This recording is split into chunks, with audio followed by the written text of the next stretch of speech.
બનાસકાંઠા જિલ્લાના ડીસામાં શંકાસ્પદ ખાતરનો જથ્થો ઝડપાયો છે।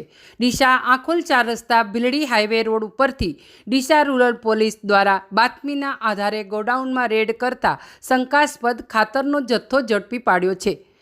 પ્રાપ્ત માહિતી અનુસાર ડીસા આખોલ નજીક ભીલડી રોડ ઉપર એક ગોડાઉનમાં ડીસા રૂરલ પોલીસ સ્ટેશનના જાબાજ પીઆઈ અમિત દેસાઈ તેમજ પોલીસ સ્ટાફ દ્વારા આજે વહેલી સવારે બાતમીના આધારે રેડ કરી હતી। ગોડાઉનમાં રેડ કરતા 500થી વધારે થેલી શંકાસ્પદ ખાતર ઝડપી પાડ્યું છે।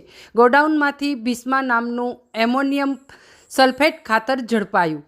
ગોડાઉનમાં પલટો મારીને સાદી થેલીમાંથી ભીસ્મા સલ્ફેટ નામની થેલીમાં થઈ રહ્યું હતું packing.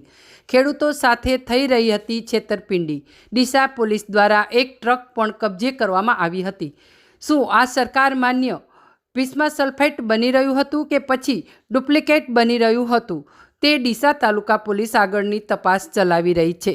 Bureau report, street news, Banaskantha.